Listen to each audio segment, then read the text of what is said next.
본문 이사야 52장에서는 이 배경에 대해서 설명하면서 복음의 정의, defining the gospel을 하고 있습니다.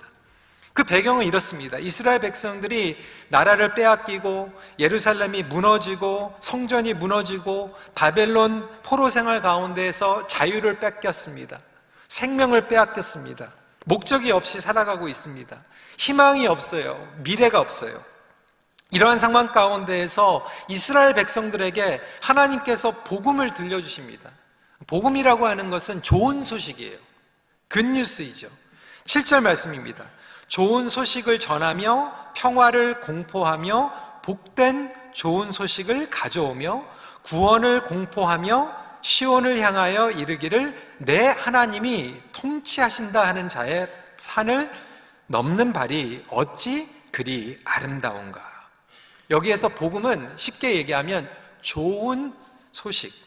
히브리 단어는 바사르라고 하는 복음 언어의 근원 사용하고 있습니다.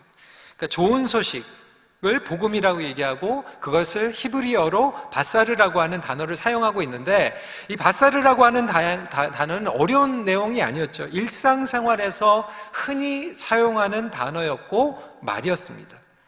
그래서 전쟁을 하게 되면 승리를 하죠. 아군이 승리를 하면 그 승리의 소식을 전달자가 메신저가 가지고 말을 타고 뛰어가는 거예요. 왕이시여 우리가 승리했습니다. 이게 굿뉴스예요.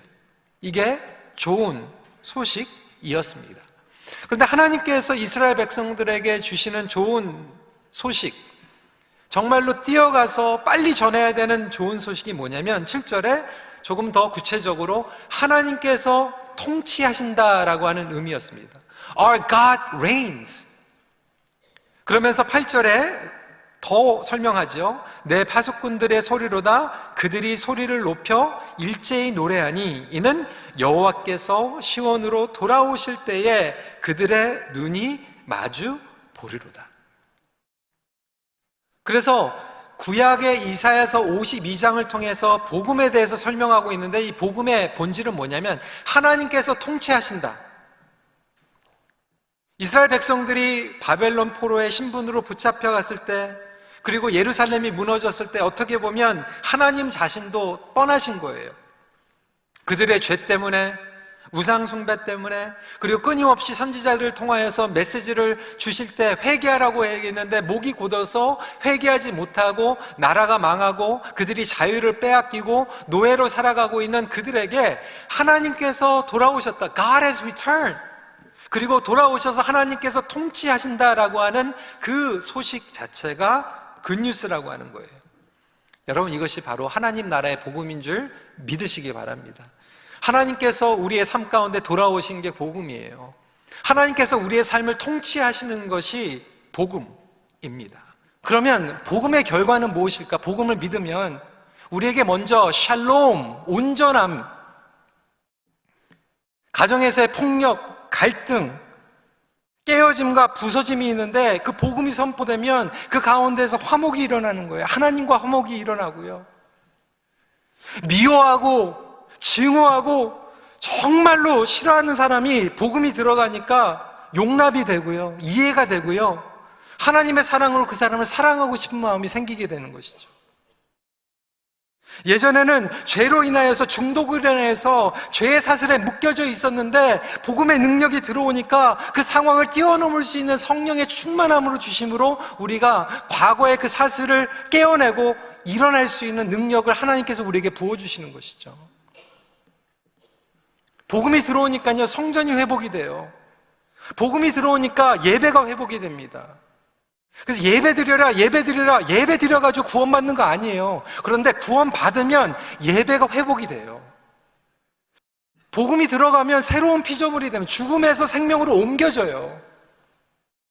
실패와 좌절감 가운데에서 소망이 없었던 사람들에게 다시 일어날 수 있는 힘이 생깁니다.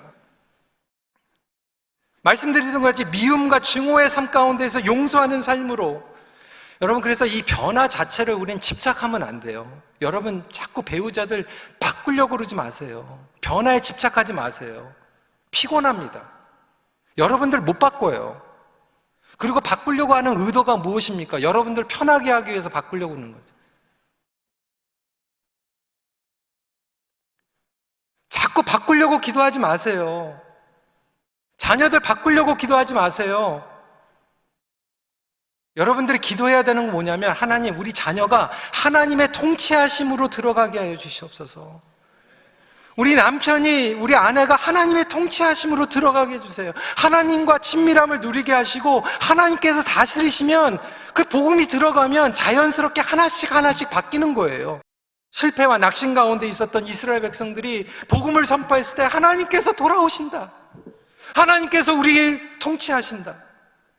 예수님을 부인하고 도망갔던 베드로와 제자들이 주님께서 부활하실 때 주님께서 돌아오셨다. 주님께서 살아계신다.